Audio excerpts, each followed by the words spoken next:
I was glad to leave the thick and heavy air of the basement behind as Julian led me back upstairs. The overhead lights had been turned off, leaving us in a soft glow of mood lighting. Julian waved a hand at one of the seats, beckoning me to take it. The way he looked at me told me there was no room for arguing. I had told myself long ago I would not be bossed around, not ever again, not by anyone. But these were unforeseen circumstances. So I sat down, folding my hands on the bar. Julian took the spot opposite me, leaned against the mahogany counter, his face half in shadow. His presence seemed to dominate the room, his figure blending seamlessly with the dark surroundings. He looked like a fallen angel. His hair, dark and tousled, framed a face that was both beautiful and terrifying. He was a man who had seen too much, done too much, and yet remained untouchable. I swallowed, my throat suddenly dry. The weight of the unknown, of Julian's presence, pressed down on me, making it hard to breathe. My heart pounded in my chest, each beat echoing in the oppressive silence. I felt like a mouse caught in the gaze of a hawk, unable to move, unable to escape. "So, what's going to happen now?" I asked, my voice barely a whisper. The words seemed to hang in the air, fragile and insubstantial. I could feel his eyes on me, weighing me, judging me. The silence stretched, thick and suffocating, as I waited for his response. He looked up then, his eyes like chips of obsidian in the dim light. They were cold and unyielding, yet there was a spark of something else there, something that made my skin prickle with unease. A slow smile spread across his lips. He scared me. He intrigued me. I couldn't look away. His smile was both a promise and a threat, and I found myself caught in its web, unable to break free. Violet. My name was a caress on his tongue. His voice was soft, almost gentle, but there was an edge to it that made my heart skip a beat. It was a voice that could command armies, that could seduce and destroy with equal ease. I felt a flush rise to my cheeks, a mix of embarrassment and something else, something I didn't want to acknowledge. I'd say that's entirely up to you. I sat, my heart pounding a frantic rhythm against my ribs. The dim light of the bar cast long shadows, making the place feel like a scene from a noir film. Julian moved with a grace that belied his size. He was like a panther, sleek and powerful, every movement calculated and precise. His presence commanded the room as if he was the center of gravity, and we were all just orbiting around him, caught in his pull. He was all sharp angles and hard muscle. His face was a study in contrasts, with high cheekbones and a strong jawline, balanced by the softness of full lips. He had the look of a man who had seen things, done things, and I found myself wanting to know about all of it. He poured 2 fingers of amber liquid into a crystal tumbler. The sound of the liquid hitting the glass was almost hypnotic, a soothing counterpoint to the tension that thrummed through the room. Scotch. The scent prickled my nostrils, smoky and strong. It was a scent that demanded respect, much like the man who held the glass. The smoky tendrils seemed to weave their way into my mind, adding to the haze of uncertainty that clouded my thoughts. You say you want answers, Violet, and your actions tonight confirm it. I know Jenny told you to forget everything you've seen, but you can't, can you? Each word was a dagger, sharp and precise, cutting through the fog of my thoughts. There was a warning in his tone, a promise of consequences if I continued down this path.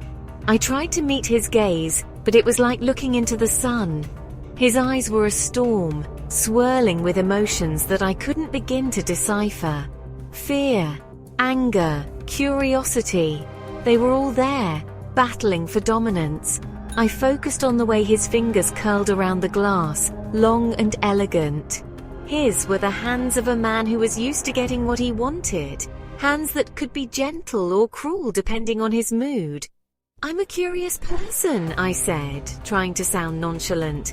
"It's in my nature." But my voice betrayed me, trembling ever so slightly. I could feel the weight of his scrutiny, the way his eyes seemed to bore into my soul, searching for any sign of weakness. I knew that one wrong move, one slip of the tongue could spell disaster. He chuckled, a low rumble in his chest. It was a sound that sent shivers down my spine, a sound that spoke of dark amusement and hidden dangers.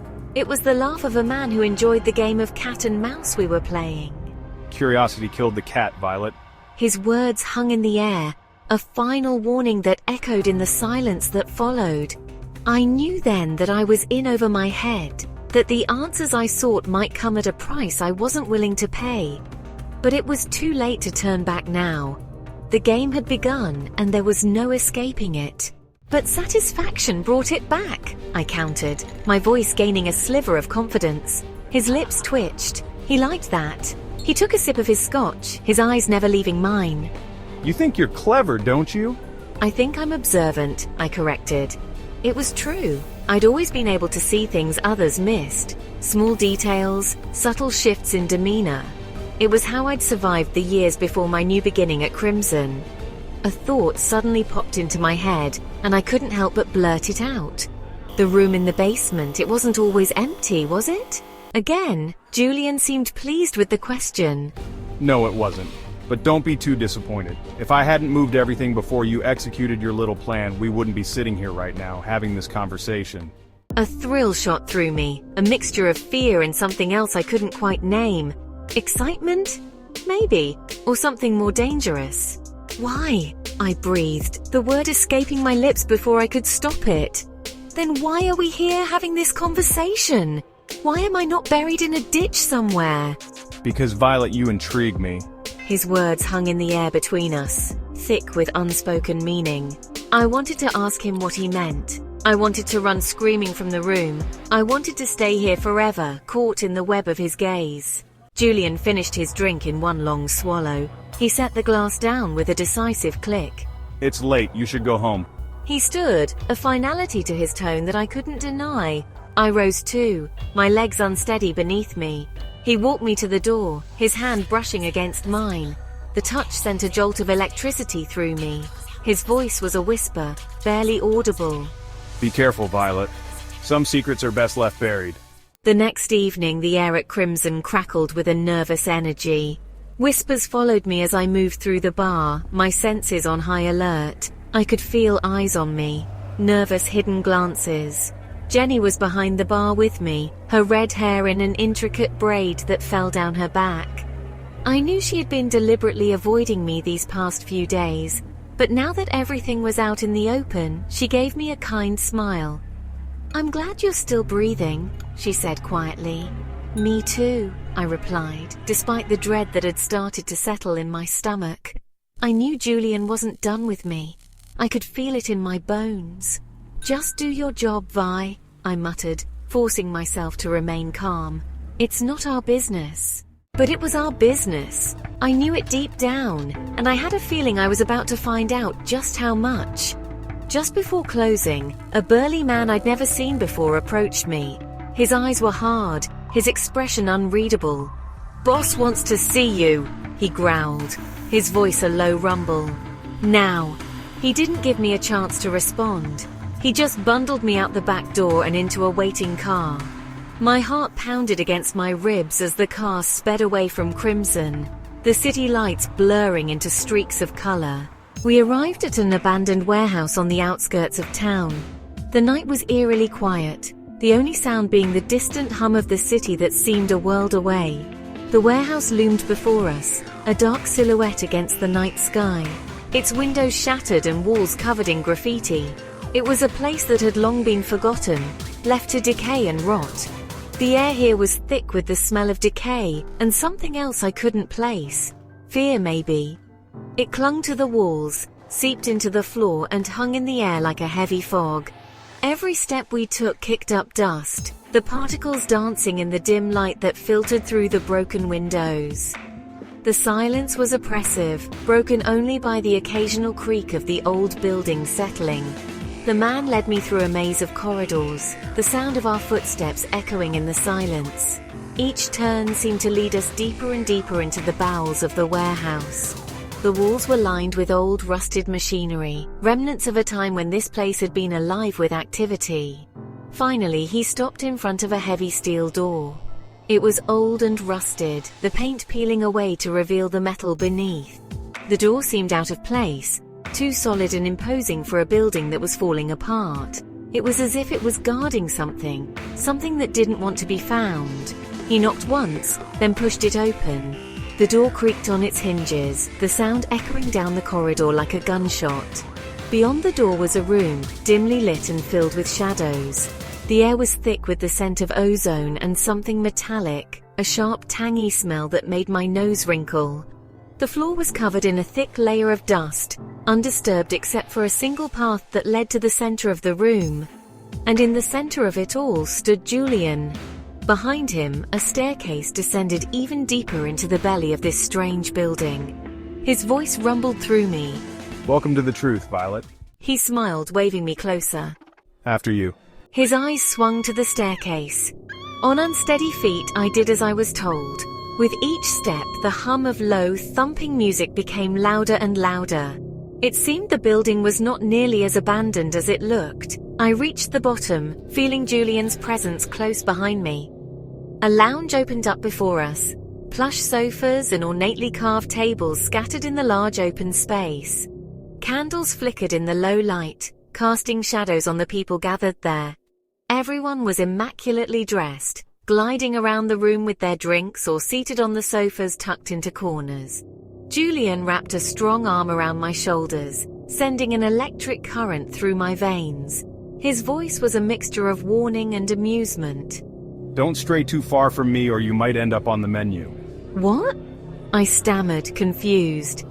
Julian wordlessly guided me to one of the shadowy corners where a couple was sitting, halfway obscured by a thick velvet curtain. The woman was absolutely stunning, her long blonde hair falling in thick waves down her back.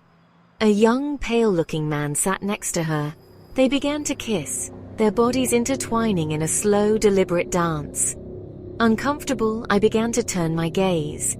But before I could, a flurry movement stopped me. The woman had pulled away from her companion, her smile twisting into something dark and predatory. I could hardly believe my eyes. Fangs suddenly protruded from her mouth, her tongue slowly moving across the impossibly sharp edges. Before I could even say anything, scream, call out a warning, she had plunged her teeth into the young man's throat. My subconscious was screaming at me.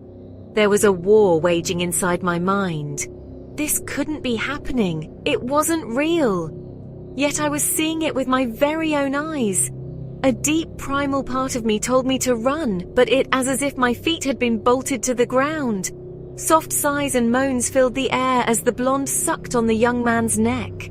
He looked paralyzed, his arms falling to his sides. There was no struggle. His body simply yielded, gave up. Then as quickly as it had begun, it was all over.